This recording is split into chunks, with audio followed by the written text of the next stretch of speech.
Rooks, I'm Garth. I'm Spencer. I'm Graham. You guys aren't originally from New York, like as a band. Why did you guys want to come here and start playing music here? So all three of us went to college together. Right. And along with a few more of our friends, decided as we were graduating from school that we all wanted a project to take out into the real world and try to play music and see if we could potentially make some money doing it and maybe make a life doing it. So we all moved to New York City afterwards, and we're really fortunate to have a really great network of people that we all went to college with, and then started to build a fan base from there. And over time, you know, members of the band had either moved away from New York City or moved on to do other things. So now it's the three of us, and we're, you know, still chugging along, still making it happen. Still chugging along. Pre-Rooks experience in bands. I didn't sing in a band until I performed with them. So I think, but I've always done music. So when I was in middle school, yeah, we put together like a little instrumental band, and we wrote like 3 songs, and we performed at our middle school graduation. But that was the extent of my like. But then in high school, you played in like band and stuff. You were second chair French horn, right? Is that true? Second chair French horn. He's trying to comfort me. Well, I just want to be clear. I just want everybody out there on YouTube to catch the shade of that. Because yes, I was second chair eventually. I started playing French horn in 10th grade, and by the end of that year, I was second chair. But at the beginning of my senior year, I got first chair, and my good friend Kristen was first chair, and she'd been playing for a long time. But I sniped her, and I won that first chair, and then I lost it. My life was like band and orchestra and that kind of thing. Growing up, it was not like singing. Like that. How'd you decide to be a singer? I didn't decide. What happened was, so I was feeling really festive my first 2 weeks of college, and I joined this a cappella group right before I had this I had an orchestra audition, and I had seen an a cappella group. We saw all the a cappella groups perform. Yeah, they performed like in the middle of at the beginning of the presentation. And I was like, I think I might try to do that. I don't know why. I think I'm just gonna do something that I have no business doing. So I auditioned, and then we got into that group, and we were both in that group. And then sometime the next year, our sophomore year, Spencer was like, oh, like, we're gonna play at this party. Do you want to come sing some songs? And I was like, I guess. And here I am. There you go. 8 years. What are your favorite shows to attend, and does that have any bearing on your own live shows? When you say what are your favorite shows to attend, like do you mean favorite which types artists? of shows, not even artist specific, but just like venue, large, small, energetic, low key, and then does it affect your own live shows? I don't like big shows. Yeah. I don't like attending shows that are in big, like, I've actually never been to one in like a Madison Square Garden size. The bigger arena. You should try it. You might like it. I don't think I would. But I like smaller club shows and that. I mean, anything that's like a smaller type club show is what I would prefer. And does that affect your own live shows? That's what we do a lot. I mean, that is what we do a lot. So maybe it's just what I'm used to. I don't know. Yeah. But it doesn't consciously like creep in. Okay. More I don't know. I feel like we always try to have some sort of element of I don't think we just get up on stage and play music. I think there's always. I think like you really like enjoy the larger show elements of having a larger show, such as backup. We use backup dancers a lot. No, we don't. We generally have very large light shows. I do love a costume change. Yeah. No, it does at least 3 costume changes, and we usually have a spectacle. We usually have a giant waterfall for the last song. I think most of the shows I see are other musicians who we're close with personally, so they tend to be in the same kind of venues that we perform, or the same kind of venues where we perform.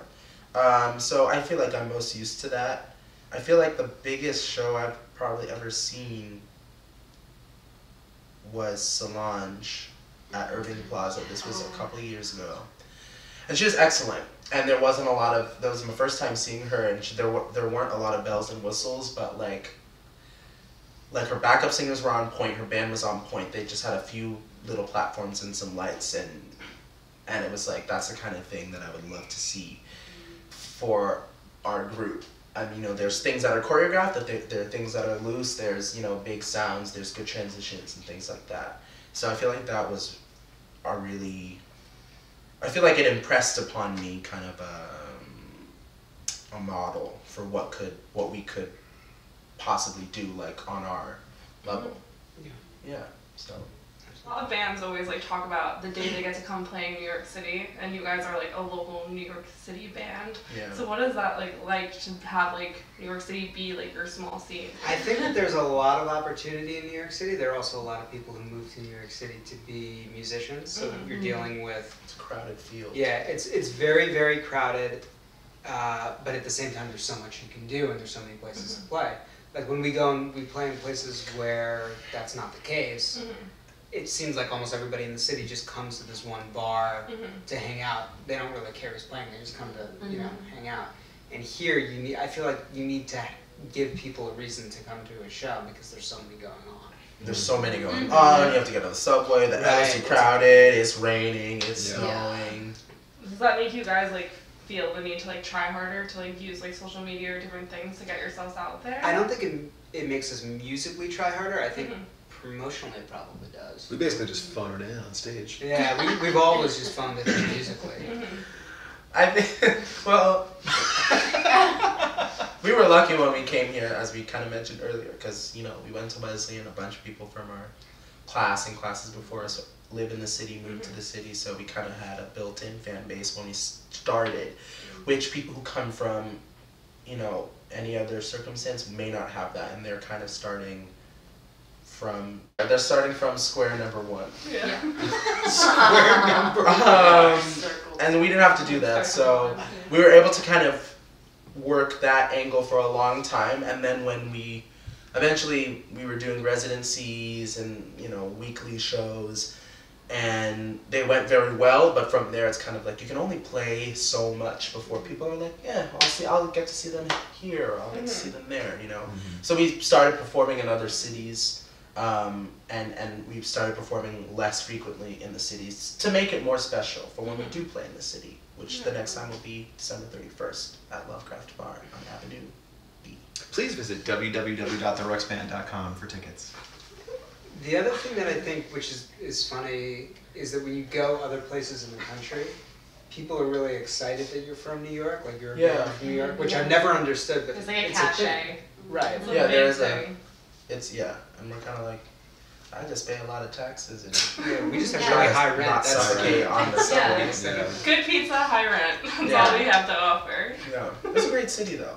I guess thoughts on social media when it comes to like promoting your band, getting your band out there. Yeah, social media has been pretty important to us from the start. And when we first started, we, had Facebook and YouTube and stuff like that, and we tried to have a Twitter. We have a Twitter, but so I don't know. But we've watched things shift, because we've been a band since 2011, so we kind of watched things shift away from Facebook into Instagram. And Twitter was in the middle. The funny thing, right? Is like we used to post. It was all a Facebook thing, and now it's not. Yeah, and like we had a Vine for like a quick moment, but like Vine just like went out of business like last month. So that's no longer a thing. But we're very active on Periscope. We are more active on Periscope than we should be.